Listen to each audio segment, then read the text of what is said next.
Bună ziua și bine ați venit pe canalul Sănătate cu Doctor Femeie. Eu sunt medic și astăzi vom vorbi despre un subiect foarte important, mai ales pentru femei.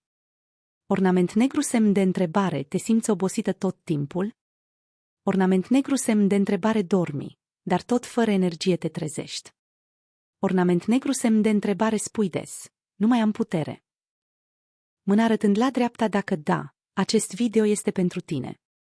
Semn de avertizare, oboseala nu este normală dacă durează mult timp. Astăzi îți voi explica cauzele medicale ale oboselii la femei, ce analize sunt importante și ce poți face concret pentru a te simți mai bine. Ce este oboseala? Oboseala nu înseamnă doar sunt puțin obosită. Rom mic albastru poate fi oboseală fizică, oboseală mentală, lipsă de concentrare, somnolență constantă, lipsă de motivație. Mâna arătând la dreapta dacă oboseala durează mai mult de 2-3 săptămâni, trebuie investigată medical. Anemia, foarte comună. Cercroșumare, anemia este cea mai frecventă cauză de oboseală la femei. Simptome: oboseală extremă, amețelii, paloare, lipsă de aer, dureri de cap. De ce apare? Menstruații abundente, lipsă de fier, sarcină, alimentație dezechilibrată, analize recomandate, hemoglobină, feritină, fier seric. Semn de avertizare, nu lua fier fără analize. Probleme hormonale. Dezechilibrul hormonal este foarte frecvent la femei.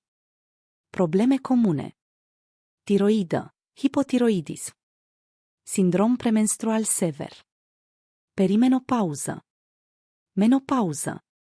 Simptome: oboseală, creștere în greutate, căderea părului, fric constant, depresie.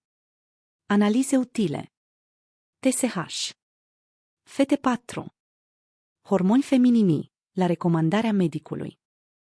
Stres și anxietate. Semn de avertizare, stresul cronic consumă energia corpului.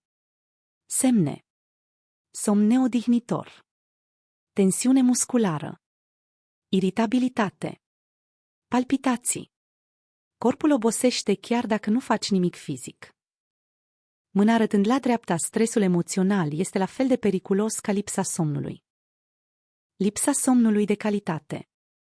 Nu contează doar câte ore dormi, ci cum dormi. Cruce greșeli frecvente. Telefon înainte de somn. Cafea seara. Program neregulat.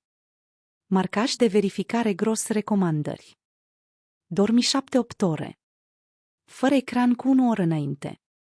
Cameră liniștită și întunecată.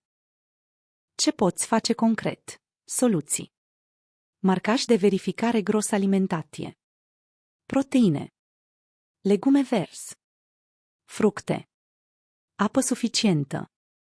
Marcaj de verificare gros, mișcare, mers pe jos 30 minute zi, exerciții ușoare. Marcaj de verificare gros, analize medicale regulate. Marcaj de verificare gros, nu ignora oboseala persistentă. Când să mergi la medic? Mergi la medic dacă oboseala durează 1 lună, apare amețeală severă, ai pierdere în greutate, ai palpitații. Mâna arătând la dreapta, oboseala poate ascunde boli serioase. Scântei, oboseala nu este normală. Scântei, corpul tău îți trimite semnale. Scântei, ai grijă de sănătatea ta. Mâna arătând în sus dacă acest video te-a ajutat. Apasă like. Abonează-te la Sănătate cu Doctor. Scrie în comentarii experiența ta. Calendar, ne vedem la următorul video. Aveți grijă de sănătatea dumneavoastră. Inima albastră.